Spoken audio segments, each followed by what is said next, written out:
नमस्कार। आज हम बात करेंगे अनुवाद की सीमाएं और अनअनुवाद्यता भाग 4 पर। इससे पहले हम अनुवाद की सीमाएं और अनअनुवाद्यता के 3 भागों पर बात कर चुके हैं। आज इस चौथे खंड में हमारी चर्चा के केंद्र में रहेगा साहित्येतर पाठ के संदर्भ में अनुवाद की अनअनुवाद्यता।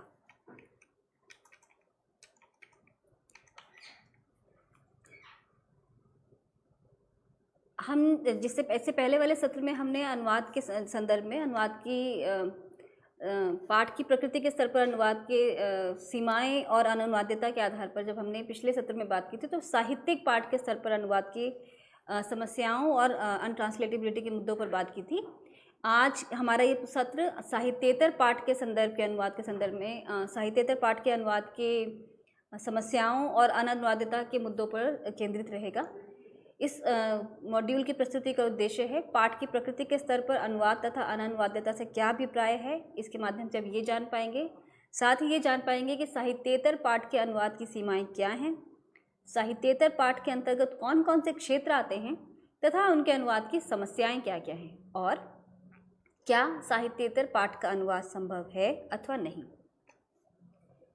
जैसा कि मैंने जिक्र किया कि अनुवाद की सीमाएं और अनअनुवाद्यता विषय को हमने 4 मॉड्यूल में बांटा है, जिसमें से पिछले 3 मॉड्यूल में हमने अलग अलग विषयों पर चर्चा की। पिछले मॉड्यूल में हमारी चर्चा के केंद्र में था साहित्यिक पाठ के स्तर पर अनुवाद की सीमाएं और अनअनुवाद्यता। आज इस चौथे मॉड्यूल में हम चर्चा करेंगे पाठ की प्रकृति के स्तर पर अनुवाद, सीमाएं एवं अनअनुवाद्यता के दूसरे हिस्से यानी साहित्येतर पाठ के स्तर पर अनुवाद और उसकी सीमाएं और अनअनुवाद्यता। पाठ की प्रकृति के स्तर पर अनुवाद, सीमाएं एवं अनअनुवाद्यता 2 प्रकार की होती है, साहित्यिक पाठ के स्तर पर अनुवाद और दूसरा साहित्येतर पाठ के स्तर पर अनुवाद। साहित्यिक पाठ के संदर्भ में जब हमने पिछले सत्र में चर्चा की थी तो हमने ये जाना था कि साहित्यिक पाठ के अंतर्गत कौन कौन सी विधाएं आती हैं और उन विधाओं के अनुवाद में अनुवादिका या अनुवादक को किस किस प्रकार की समस्याएं आती हैं और उन समस्याओं को निवारण में किस तरह से करते हैं। इस सत्र में हम चर्चा करेंगे कि साहित्येतर पाठ का अर्थ क्या है और उसके अंतर्गत कौन कौन से क्षेत्र आते हैं। तो सबसे पहले हम बात करेंगे कौन कौन से क्षेत्र आते हैं। कार्यालयी साहित्य, प्रशासनिक साहित्य, विधि साहित्य, वाणिज्यिक साहित्य, समाजशास्त्रीय साहित्य, विज्ञान साहित्य, मीडिया साहित्य, इसी के अंतर्गत हम विज्ञापन पर भी चर्चा करेंगे, और पर्यटन। तो ये सभी जो अलग अलग क्षेत्र हैं जिसे हम ज्ञानात्मक साहित्य कहते हैं, ज्ञानात्मक साहित्य के अंतर्गत ये सभी विधाएं या ये सभी क्षेत्र आते हैं जिन्हें हम साहित्य से इतर, साहित्य से अलग देखते हैं, यानी सर्जनात्मक साहित्य से अलग। यूँ तो हम अगर साहित्य की बात करें तो वो अपने आप में एक बहुत व्यापक शब्द है जिसका अर्थ है कुछ भी जो रिटन फॉर्म में जो अवेलेबल लिटरेचर है, किसी भी तरीके से जो लिखित रूप में जो साहित्य उपलब्ध है उसे साहित्य कहा जाता है। लेकिन जब हम साहित्य और साहित्येतर 2 भागों में से बांट रहे हैं तो साहित्य का मतलब सर्जनात्मक साहित्य और साहित्येतर का मतलब गैर सर्जनात्मक साहित्य या वह साहित्य जो साहित्य यानी सर्जनात्मक साहित्य से इतर है, उससे भिन्न है,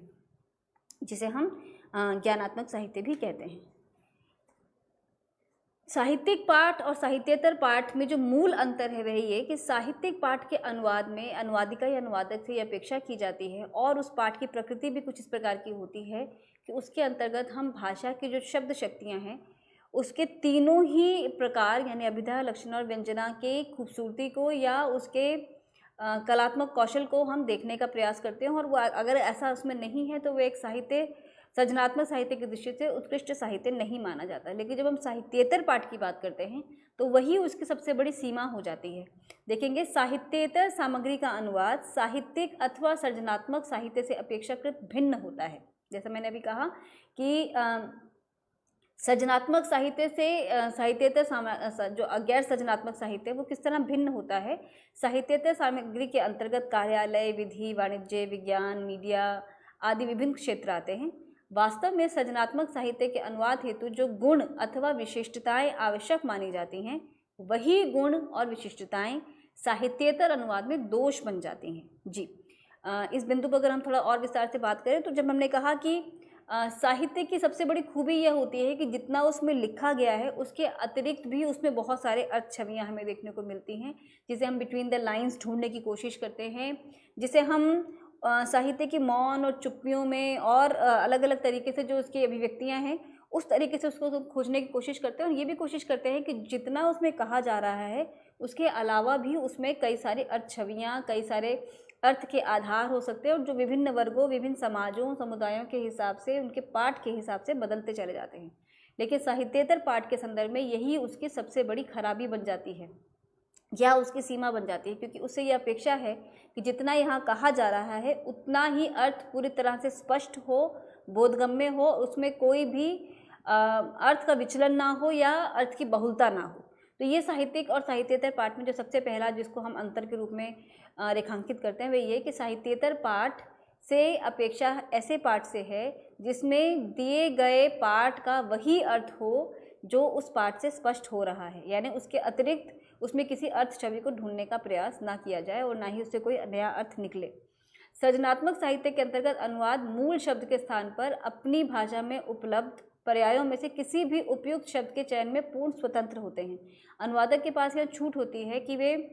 पाठ की प्रकृति को समझते हुए, जब वे साहित्यिक पाठ का या जिसे हम सृजनात्मक साहित्य यहाँ कह रहे हैं, ऐसे पाठ को पढ़ते समय उनके सामने ये छूट होती है कि वे अपनी समझ के अनुसार और लेखक की मनस्थिति तक पहुँचते हुए, दोनों के बीच में एक सुंदर सामंजस्य करते हुए उसके विभिन्न अर्थों तक पहुंच सकते हैं। साहित्य के संदर्भ में ये भी कहा जाता है कि साहित्य का जो पाठ है, सृजनात्मक साहित्य का जो पाठ है, वह विभिन्न समुदायों, विभिन्न वर्गों या विभिन्न जो उनका जो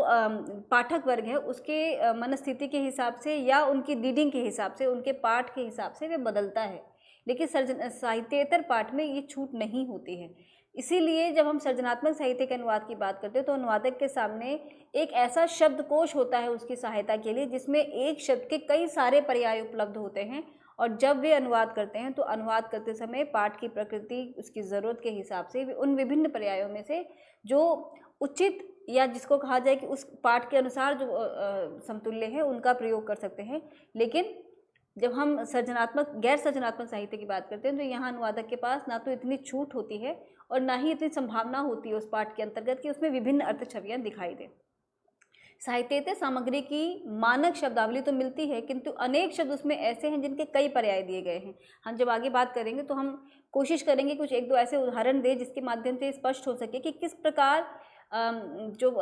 हमारा जो साहित्येतर साहित्य है, जिसको हम गैर सृजनात्मक साहित्य कहते हैं, उनके जो शब्दकोश हैं जिन्हें हम टेक्निकल टर्मिनोलॉजी या ग्लॉसरी कह सकते हैं या जिसे पारिभाषिक शब्दावली कहते हैं, उसके अंतर्गत भी किस प्रकार शब्दों की विविधता मिलती है और उन विविधता के हिसाब से अनुवादक या अनुवादिका को किस प्रकार वहाँ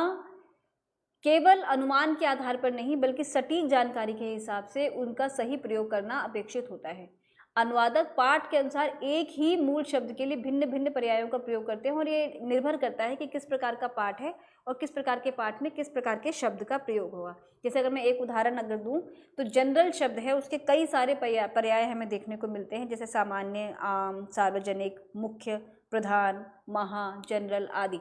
तो ये हम देखेंगे इस तरह का जो मीनिंग है ये हमें शब्दकोश में मिलेगा। पर जब हम देखेंगे कि इसी शब्द का प्रयोग विभिन्न संदर्भों में, खासतौर पर गैर सृजनात्मक साहित्य में अलग अलग हो रहा है, तभी अनुवादक या अनुवादिका से अपेक्षा होती है कि वे उस पाठ की प्रकृति के हिसाब से और जिन विभिन्न क्षेत्रों की हमने बात की उन विभिन्न क्षेत्रों की ज़रूरत के हिसाब से उस सही पर्याय तक पहुँचे और उसका अनुवाद करें, नहीं तो अर्थ का अनर्थ होने की संभावना बहुत अधिक रहती है। साहित्यिक पाठ की भाषा और साहित्येतर पाठ की भाषा की विशेषता के संदर्भ में यदि बात की जाए तो साहित्यिक पाठ की विशेषता जब हमने बताई थी आपसे, तो कि अभिधा, लक्षण और व्यंजना की जो भाषा की जो शब्द शक्तियाँ हैं या भाषा में जो बहुत सारे जो अन्य आयाम हैं, जिसको हम कह सकते हैं कि जब हम साहित्यिक पाठ लिखते हैं तो रचनाकार से अपेक्षा होती है कि वे न केवल अपनी सामाजिक सांस्कृतिक परिवेश से शब्दों को, भाषा को पिरोए, बल्कि जो भाषा के अंदर जो विभिन्न जो शक्तियाँ हैं या जिसको हम कहते हैं भाषा की जो ताकत है या सृजनात्मक साहित्य की जो भाषा से जो अपेक्षाएं की जाती हैं उन सभी का प्रयोग हो, ताकि जिसे हम रस के हिसाब से, छंद, अलंकार या जितनी भी तरीके से जिसको भाषा को अलंकृत कर सकें। पर जब हम साहित्येतर पाठ की बात करते हैं तो ये भाषा के अलंकरण की आवश्यकता नहीं है। इसमें जो सबसे पहली अपेक्षा होती है वो अपेक्षा होती है कि भाषा और उसका पाठ पूरी तरीके से हमारे लक्ष्य पाठक तक, जो हमारा जो लक्ष्य वर्ग है, उस तक पूरी तरह से न केवल पहुँचे बल्कि संप्रेषित हो जाए। इसीलिए जब हम साहित्येतर पाठ की भाषा की विशेषता की बात करते हैं तो हम देखते हैं कि उसके अंतर्गत जिन 3 शब्द शक्तियों की चर्चा हमने की थी उसमें जो पहली शब्द शक्ति है यानी अभिधात्मकता, वो सबसे अधिक महत्वपूर्ण है। यानी भाषा इतनी स्पष्ट होनी चाहिए और इतनी एकार्थी होनी चाहिए कि जो उसमें कहा जा रहा है लक्ष्य पाठ में या जिस पाठ भाषा में आप उसे अनुवाद करके ले जा रहे हैं उसमें भी वह उसी तरीके से संप्रेषित हो, उसमें स्पष्टता हो, एक रूपता हो, जिसका मैंने जिक्र किया, मानकता। जब हम सृजनात्मक साहित्य की बात करते हैं तो भाषा के मानकीकरण की जो वाक्य व्यवस्था उसके मानकीकरण के अलावा जब उनके सामाजिक सांस्कृतिक परिवेश का संदर्भ आता है तो वहाँ पर भाषा के मानक रूप की उतनी अपेक्षा नहीं होती, क्योंकि वहाँ लेखक के समाज और विषय वस्तु के अनुसार भाषा भी अपना स्वरूप बदलती है। लेकिन जब हम गैर सृजनात्मक साहित्य यानी जिसको हम साहित्येतर पाठ यहाँ कह रहे हैं उसके संदर्भ में बात करते हैं तो मानकीकरण सबसे अधिक आवश्यक है, क्योंकि हमारा जो उद्देश्य है वह केवल मानव संवेगों को उन्हें तुष्ट करना ही नहीं, बल्कि व्यापक स्तर पर बड़े समाज तक ज्ञान के जो उस विषय विशेष में जो ज्ञान संचित है उस ज्ञान को बड़े समाज तक पहुंचाना, जिसके माध्यम से न केवल उनमें उसके विषय के प्रति जानकारी हो, उस पर्टिकुलर सूचना के बारे में उन्हें जानकारी मिले, बल्कि जीवन के विभिन्न क्षेत्रों में जब उनकी ज़रूरत पड़ती है तो किस प्रकार के क्षेत्र उनके लिए उपयोगी होते हैं, रोजगार के संदर्भ में या कार्यालयों के संदर्भ में हम देखेंगे तो किस तरीके से वो वहाँ उनका उद्देश्य मनोरंजन करना या एक तरह से कल्पना जगत की में विचरण करना ना होकर बहुत ही यथार्थवादी और बहुत ही ज़मीनी होता है। इसलिए इसमें भाषा के मानकीकरण की आवश्यकता, भाषा के एक रूपीकरण की आवश्यकता बहुत अधिक है। उसी तरीके से जन सुलभ शैली, क्योंकि हम एक ऐसे वर्ग के लिए, ऐसे समाज के लिए इस प्रकार के साहित्य का सृजन करते हैं या उसका अनुवाद करते हैं जिसका मुख्य उद्देश्य आम जन तक, आम जन समाज तक पहुंचाना। यदि हम बात करें बैंक के संदर्भ में तो बैंकिंग के जो डॉक्यूमेंट्स होते हैं, जो कागज़ होते हैं या बैंक की जो भाषा होती है उसके साथ अब अक्सर ये अपेक्षा की जाती है। उसी तरीके से अगर ये कानून के संदर्भ में, विधि के संदर्भ में, लीगल भाषा के संदर्भ में जब हम बात करते हैं तो वहाँ भी उसकी अपने जो एक लीगल भाषा है या बैंक की जो अपनी एक जो परिनिष्ठित उनकी अपनी जो एक भाषा है उसके अतिरिक्त उनसे ये भी अपेक्षा रहती है कि ये भाषा जन सुलभ हो, यानी जो फॉर्म या जो डॉक्यूमेंट्स जो आम जन के संपर्क में आते हैं उसकी भाषा ऐसी हो कि वह किसी भी तरीके से बहुत जटिल और बहुत पारिभाषिक ना होकर सरल भाषा हो, ताकि वो अपनी बात को स्पष्ट कर सके, साथ ही उसमें अनेकार्थता की संभावना बिल्कुल ना हो, यानी जितना कहा जा रहा है उतना ही स्पष्ट हो। और दूसरी अंतिम जो हम गुण देखते हैं इसमें साहित्येतर पाठ के संदर्भ में वह सर्व स्वीकृतता, यानी वो लार्जर स्केल पर जब आम जन तक वह पाठ या वह जो डॉक्यूमेंट है जब आम जन तक पहुँचे तो किस तरीके से उनकी अपनी भाषा में यह कहा जाए कि इस तरह से हो कि वह सहज बोधगम्य हो और आसानी से समझ में आने लायक हो, और जिसका उसका जो उद्देश्य है, खासतौर पर विधि की भाषा के संदर्भ में हम देखते हैं कि विधि की भाषा अपने आप में बेहद जटिल भाषा है, लेकिन उसके साथ ही अपेक्षा होती है, क्योंकि जब हम विधि का जो डॉक्यूमेंटेशन है वो एक गंभीर स्तर पर हो सकता है या उसकी भाषा की जटिलता को देखा जा सकता है, लेकिन जब वे आम जन से उसका संपर्क होता है, जैसे कोर्ट में चलने वाले मुकदमों से, तो जब वह भाषा आम जन से उसका संबंध होता है या किसी तरह का लीगल कॉरेस्पॉन्डेंस आम जन के बीच होता है, तब वहाँ ये अपेक्षा और बढ़ जाती है कि भाषा ऐसी हो कि बहुत कॉम्प्लिकेटेड ना हो, बहुत जटिल ना हो और सर्व स्वीकृत हो, ताकि आसानी से समझ में आ सके। अब हम इसके विभिन्न क्षेत्रों की बात करेंगे और स्तर पर देखेंगे कि किस प्रकार अनुवादिका या अनुवादक को जब वे साहित्येतर पाठ का अनुवाद कर रहे होते हैं तो किस प्रकार की जटिलताएं उन्हें अनुभव होती हैं और क्या क्या समस्याएं आती हैं और अनुवादिता किस किस स्तर पर देखने को मिलती है। कार्यालय अनुवाद का संबंध संवैधानिक उपबंधों, विविध सरकारी, गैर सरकारी एवं निजी कार्यालयों में हो रहे अनुवाद से है। कार्यालय अनुवाद का पहला रूप सांविधिक नियमावली तथा उनके अधीन बनाए गए फॉर्मों, करारों आदि का हिंदी तथा अन्य भारतीय भाषाओं में अनुवाद होता है। हम जानते हैं कि भारत में जितने भी सरकारी काम है या कार्यालय स्तर के जो काम होते हैं वो मुख्यतः अंग्रेजी में होते हैं, पर उसका क्योंकि आम जन से उनका संपर्क है, इसलिए उनका हिंदी में तथा अन्य भारतीय भाषाओं में उपलब्ध होना भी उतना ही ज़रूरी है। इसलिए यहाँ अनुवाद हम बड़े स्तर पर हमें देखने को मिलता है और अनुवाद की ज़रूरत बहुत बड़े स्तर पर देखने को मिलती है। तो जितनी भी संवैधानिक जो नियमावलियाँ हैं, जो फॉर्म और करार आदि हैं जो कार्यालयी साहित्य के अंतर्गत आते हैं, उन सब का हिंदी में अनुवाद होना हम क्योंकि अंग्रेजी हिंदी के संदर्भ में यहाँ बात करें तो हिंदी में उनका अनुवाद होना बहुत महत्वपूर्ण है, और जब इनका हिंदी में अनुवाद हो तो ये आवश्यक है कि वह सरल, सहज और बोधगम्य हो। वहीं दूसरी ओर भारत सरकार की न्याय व्यवस्था से संबंधित साहित्य को छोड़कर शेष जितनी विधि से इतर स्थायी सामग्री है, विधि यानी लीगल टेक्स्ट की यहाँ बात करें, विधि से इतर जो स्थायी सामग्री है उसके अनुवाद को असंवैधिक अनुवाद के अंतर्गत लिया जाता है। इनमें संहिताएं, मैनुअल या नियम पुस्तिकाएं आदि सम्मिलित हैं। हम सभी के जीवन में इन सब संहिताओं या मैनुअल आदि का हम लोगों का सामना होता रहता है। जब हम जो रिसर्च गाइड्स हैं या कहा जाए जो नियम पुस्तिकाएं हैं या जो कोड ऑफ कंडक्ट्स हैं, मैनुअल्स हैं, इन सब का सामना हम लोग अपने जीवन में करते हैं, और इन सब की जो टेक्स्ट है वो हमारे जीवन में किसी न किसी रूप में, चाहे हम ऑफिस में काम करते हैं या विधि से संबंधित या बैंकिंग से रिलेटेड जो पार्ट हैं हम लोगों के जीवन में, इनसे हमारा सबका पड़ता रहता है। तो ऐसी स्थिति में इनका हमारी भाषाओं में उपलब्ध होना बहुत उपयोगी है, और उसके साथ ही ये भी ज़रूरी है कि अनुवाद इस प्रकार से किया जाए कि वे उनमें जो उनके जो टेक्निकल टर्म्स हैं, उनकी जो पारिभाषिक शब्दावलियाँ हैं, उनको इस तरीके से उनके जो उनके समतुल्य है या जो हमारी भाषा में उपलब्ध जो उनके मानक शब्द हैं, उनसे उनका अनुवाद करके उन्हें आम जन तक पहुँचाया जाए। कार्यालय अनुवाद की अपनी एक विशिष्ट शैली होती है जिसका अनुपालन करना परम आवश्यक है। कार्यालय अनुवाद मुख्यतः सूचना प्रधान साहित्य है। जिस तरह गैर सृजनात्मक साहित्य और सृजनात्मक साहित्य में जब हम मूल अंतर की बात करते हैं, तो सृजनात्मक साहित्य का उद्देश्य मनोरंजन करना या मानव के संपूर्ण विकास की बात करने के संदर्भ में है, मानवीय संदर्भ पर विकास करने के संदर्भ में है। लेकिन जब हम कार्यालय साहित्य की बात करते हैं या जब हम टेक्निकल लिटरेचर की बात करते हैं, तो उसका मूल उद्देश्य जो है वह सूचना प्रदान करना। अतः इसमें शैली से संबंधित इतनी समस्याएं नहीं उठती जितनी उसके स्वरूप से संबंधित है, क्योंकि पाठ का उद्देश्य सूचना प्रदान करना है, सूचना को दूर दूर तक पहुंचाना है, उसके माध्यम से जानकारी प्रदान करना है, अवेयरनेस पैदा करना है। तो उसमें शैली से अधिक जो महत्वपूर्ण है उसका स्वरूप, यानी उस विषय विशेष की जो अपनी जो सीमाएं हैं या उसकी जो अपनी जो डिफरेंट न्यूआंसेस हैं, उनको पकड़ना और उनके आधार पर उनका अनुवाद किया जाना। कार्यालय अनुवाद की सबसे पहली सीमा पारिभाषिक शब्दों से संबंधित है। हम सभी जानते हैं कि कार्यालय साहित्य के अनुवाद के लिए जो विभिन्न शब्दकोश बनते हैं, जिन्हें हम पारिभाषिक शब्दावलियां कहते हैं, वह CSTT, जिसे हम कमीशन फॉर साइंटिफिक टर्म्स,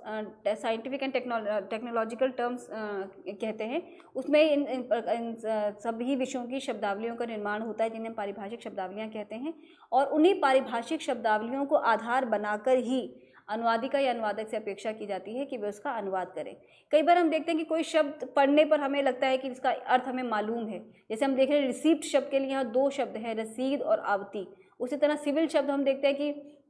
हमारे आम जीवन में प्रयोग होने वाला शब्द है, लेकिन इसके लिए हम देख रहे हैं दीवानी, सिविल, व्यवहार, आम, इस तरह के विभिन्न प्रयोग हमें देखने को मिलते हैं। अब यहाँ ये निर्भर करता है अनुवादिका या अनुवादक पर, या हम जब उसके संदर्भ में, जब हम किसी पर्टिकुलर पार्ट के संदर्भ में जब हम अनुवाद कर रहे होते हैं, तो उसमें प्रयुक्त की जाने वाली पारिभाषिक शब्दावली पर कि पर्टिकुलर सेंस में इस शब्द का क्या मीनिंग है। जब हम विधि साहित्य की बात करते हैं तो सिविल वहाँ दीवानी बन जाता है, और उसी तरीके से जब आम भाषा में वह व्यवहार की भाषा या आम शब्द के संदर्भ में इस्तेमाल होता है, तो सिविल कोर्ट के संदर्भ में हम देखते हैं तो वो दीवानी न्यायालय के संदर्भ में उसका प्रयोग होता है। वहीं कुछ अंग्रेजी शब्द ऐसे भी हैं जिनके एक ही हिंदी पर्याय मिलते हैं। जैसे बृहद प्रभाषिक शब्द संग्रह में अग्रेशन और अटैक के लिए एक ही हिंदी रूप आक्रमण मिलता है। अब यहाँ अग्रेशन और अटैक में हम जो बेसिक डिफरेंस देखते हैं वह ये कि अग्रेशन व्यक्तिगत रूप से भी होता है। जब हम कहते हैं कि कोई व्यक्ति बहुत गुस्से में बात कर रहा है, कर रही है, तो हम कहते हैं बहुत अग्रेसिव वॉइस है, बहुत अग्रेसिव स्टाइल से बोला। लेकिन जब अटैक करते हैं तो बेसिकली वो फिजिकल अटैक के संदर्भ में ज़्यादा होता है। तो इस तरह के जब शब्द हैं जिनमें अर्थ के स्तर पर माइनर डिफरेंस देखने को मिलता है, तब अनुवादिका अनुवादक से अपेक्षा होती है कि पाठ के संदर्भ में वे उसके अनुवाद को न केवल समझें बल्कि सही पर्याय का प्रयोग करें, ताकि बात, क्योंकि अग्रेशन और अटैक में जो आक्रमण शब्द दिया गया है उसमें उसका जो दैहिक आक्रमण और केवल भाषाई आक्रमण का जो स्वरूप है वो स्पष्ट नहीं हो पा रहा है। तो ये ज़रूरी है कि जब ऐसा अनुवाद किया जाए तो अनुवादिका अनुवादक पाठ की प्रकृति और उसका जो संदर्भ है उसको समझते हुए इसका अनुवाद करें, नहीं तो अर्थ का अनर्थ हो जाने की संभावना होती है। हमने जिक्र किया विधि और संसदीय साहित्य के संदर्भ में, और हमने जिक्र किया कि कार्यालय साहित्य के अंतर्गत जो विधितर साहित्य के अतिरिक्त जो सारा साहित्य है उसे हम असंवैधानिक साहित्य और इसे हम संवैधानिक साहित्य कहते हैं, सांविधिक संदर्भ में सांविधिक सामग्री कहते हैं। तो विधि साहित्य के साथ भी जो अन्य जो कार्यालय साहित्य है उनके साथ ही इसकी जो एक अलग विशेषता है वह ये कि इसमें द्वयार्थकता या संदिग्धता के लिए कोई अवकाश नहीं है, यानी कि सृजनात्मक साहित्य की जो खूबसूरती है वही विधि या संसदीय साहित्य या हम जब कार्यालय साहित्य बोलते हैं तो संदिग्धता की संभावना या अर्थों शब्दों के बीच छिपे हुए अर्थों को तलाशने की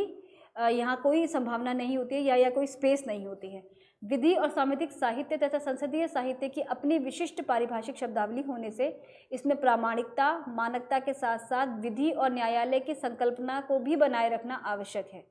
संसदीय साहित्य का संबंध कार्यपालिका और न्यायपालिका दोनों से होता है, साथ ही इसका संबंध आम जन से भी होता है। तो संसद के दोनों ही पक्षों की अगर बात की जाए तो कार्यपालिका और न्यायपालिका दोनों ही जो क्षेत्र है संसदीय साहित्य के उन सभी की भाषा को हम विधि भाषा की भाषा कहते हैं। पर उसके साथ ही क्योंकि उसका संबंध आम जन से होता है, वो पब्लिक डोमेन में आने वाली भाषा है, तो इसलिए उससे ये भी अपेक्षा होती है कि वह सहज हो और उसमें संदिग्धता की कोई संभावना न हो, उसमें द्वयार्थक ना हो या वह एकार्थी हो, एक भाषा का एक रूप हो और एक कार्थी हो जिससे वो भाषा पूरी तरीके से संप्रेषित हो सके। तकनीकी साहित्य होने के कारण इसके अनुवाद में अलग अलग समतुल्य का प्रयोग नहीं किया जा सकता जो हम साहित्य के संदर्भ में देखते हैं। कोरम, रिपोर्ट, कंपनी, लॉबी आदि तकनीकी शब्दों के अन्य समतुल्य नहीं हैं। तो ऐसी स्थिति में इन ओरिजिनल वर्ड्स को, जिसे हम अंग्रेजी से आयातित जो शब्द हैं, इन्हें एज इट इज लिप्यंतरित करके प्रयोग कर लिया जाता है। अनुवाद करते समय अनुवादक लक्ष्य भाषा की संरचना और वाक्य विन्यास प्रकृति के अनुसार उसे अभिव्यक्त करने में स्वतंत्रता ले सकते हैं, लेकिन आपको ये जो देखना है, जो मूल जो इसका जो बिंदु है वह ये कि जो तकनीकी शब्दावली है उसमें जो अनुवादक या अनुवादिका है उनके पास बहुत अधिक स्वतंत्रता लेने की छूट नहीं है, क्योंकि उनके जो तय अर्थ है और जिस संदर्भ में उनके अर्थों को जो उनके जो मानक शब्द रखे गए हैं दूसरी भाषाओं में, उसी संदर्भ में उनका अनुवाद किया जाना आवश्यक है। कार्यालयीन भाषा का प्रयोग जन सामान्य के लिए भी होने से इसकी जनोपयोगी एवं जन सुलभ शैली का होना जरूरी है, परंतु एकरूपता, मानकता और सर्वस्वीकृतता आदि पक्षों की अनदेखी नहीं की जा सकती है। हम देखते हैं कि जो हम गैर सृजनात्मक साहित्य की बात करते हैं और सृजनात्मक साहित्य की बात करते हैं, तो सृजनात्मक साहित्य में पाठक के पास अपनी रुचि के हिसाब से, अपनी समझ के हिसाब से अर्थ के पाठ के विभिन्न अर्थ लेने की छूट होती है और वे अपने हिसाब से उसकी व्याख्या कर सकते हैं। लेकिन जब हम गैर सृजनात्मक साहित्य की बात करते हैं तो यहाँ ना तो वह उस पाठ में इतनी स्पेस होती है कि उसके विभिन्न अर्थ ग्रहण किए जा सके, और ना ही पाठक के पास एक छूट होती है, ना ही उसके पास संभावना होती है कि उसकी वे विभिन्न व्याख्याएं कर सके। जैसे ही आप किसी विधि के पाठ की या कार्यालयी पाठ की अलग व्याख्या कर देते हैं जो उसके कहे गए अर्थ से अलग है, तो अर्थ का अनर्थ ही नहीं होता, अभी तो बहुत बड़े स्तर पर आप कह सकते हैं कि भ्रांति फैल सकती है। इसके अतिरिक्त जो एक और महत्वपूर्ण क्षेत्र है जिसे हम ज्ञानात्मक साहित्य के अंतर्गत लेते हैं, वह है मीडिया साहित्य के स्तर पर अनुवाद। मीडिया में हम अगर आप देखें तो मीडिया के स्तर पर भाषा के बहुत सारे प्रयुक्तियाँ हमें दिखाई देती हैं, जिसके अंतर्गत हम अगर पूरे मीडिया की बात करें तो एक प्रयुक्ति, लेकिन अगर हम मीडिया के विभिन्न पक्षों की बात करें जिसके अंतर्गत अलग अलग किस्म की खबरें आती हैं, उसमें भी मीडिया की प्रयुक्ति बदलती चली जाती है। जैसे राजनीतिक समाचारों की भाषा जो होगी वो अलग किस्म की होगी, संपादकीय और फीचर की भाषा जो बहुत गहन चिंतनशील संदर्भ में जब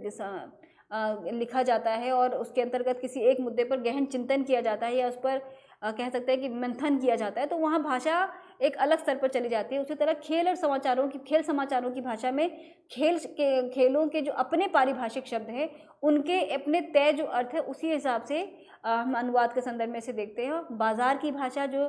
शेयर मार्केट की भाषा है या बाज़ार के जो अन्य प्रोडक्ट्स की भाषा, सोना चांदी दालों आदि को लेकर जो भाषा की जो अलग प्रयुक्ति है, किस प्रकार उनमें उछाल आना या उनमें मंदी देखा जाना या बाज़ार लुढ़क गया, बाज़ार में गिरावट, इस शेयर में गिरावट, ये इस तरीके से जो भाषा के जो खास प्रयोग है वो किस प्रकार अपने निहितार्थ के साथ अनुवाद में आना उनका अपेक्षाकृत है अनुवादक या अनुवादिका से। ये बहुत महत्वपूर्ण इशू है जिसे देखा जाना ज़रूरी है मीडिया के संदर्भ में। साथ ही एक जो अन्य भाषा है उसमें वह है मनोरंजन जगत की भाषा, जिसके अंतर्गत आप देख सकते हैं कि फिल्मी समाचार होते हैं या आप कह सकते हैं बच्चों की जानकारी के लिए, बच्चों की सूचना के लिए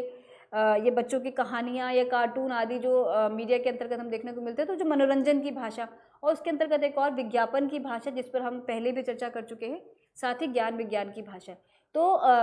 मीडिया में जब हम अखबार की बात करें या इलेक्ट्रॉनिक मीडिया की बात करें, तो हम देखते हैं कि अलग अलग संदर्भों में भाषा की प्रयुक्ति बदलती है। राजनीतिक समाचार की प्रयुक्ति अलग किस्म की है, विज्ञापन की प्रयुक्ति उससे बिल्कुल अलग, बिल्कुल भिन्न किस्म की होती है। तो किस प्रकार ये जो भाषिक प्रयुक्तियाँ बदल रही हैं, उसी प्रकार अनुवादिका या अनुवादक के सामने चुनौतियाँ भी उसी प्रकार की आती हैं। जैसे हमने पिछले अभी संदर्भ में बात की कि कुछ शब्द ऐसे होते हैं जो अवधारणागत रूप से हमारी भाषा में नहीं है। ऐसी स्थिति में क्या अनुवादिका या अनुवादक के पास ये छूट होती है कि वे स्वयं ऐसे इनके लिए नए शब्दों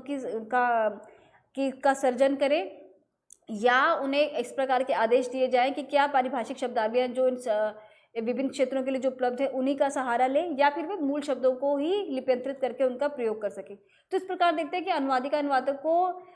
गैर सृजनात्मक साहित्य के संदर्भ में विभिन्न स्तरों पर जो उनकी चुनौतियां हैं या उनके अनुवाद की जो सीमाएं हैं, वो किस प्रकार उनके लिए एक समस्या पैदा करती है, और अननुवादिता की स्थिति कहाँ कहाँ देखने को मिलती है। विज्ञापन की भाषा के संदर्भ में कहा जा सकता है कि ये मूलतः सृजनात्मक साहित्य और गैर सृजनात्मक साहित्य का मिश्रण है। इस भाषा के अंतर्गत हम देखते हैं, क्योंकि विज्ञापन भी कई प्रकार के होते हैं। अगर हम सरकारी विज्ञापनों की बात करें, जो सूचना प्रदान जो विज्ञापन हैं, टेंडर से रिलेटेड या सरकारी दफ्तरों से रिलेटेड, कार्यालयों से रिलेटेड जो सूचनाएं हैं, जो विज्ञापन के स्तर पर अखबारों में छपती हैं या विभिन्न माध्यमों से हमें देखने को मिलती हैं, वहाँ का जो साहित्य है वो पूर्णतः हम कह सकते हैं जिसे हम ज्ञानात्मक साहित्य के संदर्भ में समझ सकते हैं। लेकिन जो ही वह विज्ञापन बाजार से जुड़ जाते हैं, जब कमर्शियल ऐड की अगर हम बात करें, तो किस प्रकार वहाँ पे हमें साहित्य का पुट दिखाई देने लगता है, जब उसमें विज्ञापनों में सृजनात्मकता दिखाई देती है और उनके अनुवाद को लेकर फिर रणनीति बदल जाती है। तो ये ध्यान रखा जाना बहुत ज़रूरी है विज्ञापन के क्षेत्र में, खास तौर पर कि इसके अंतर्गत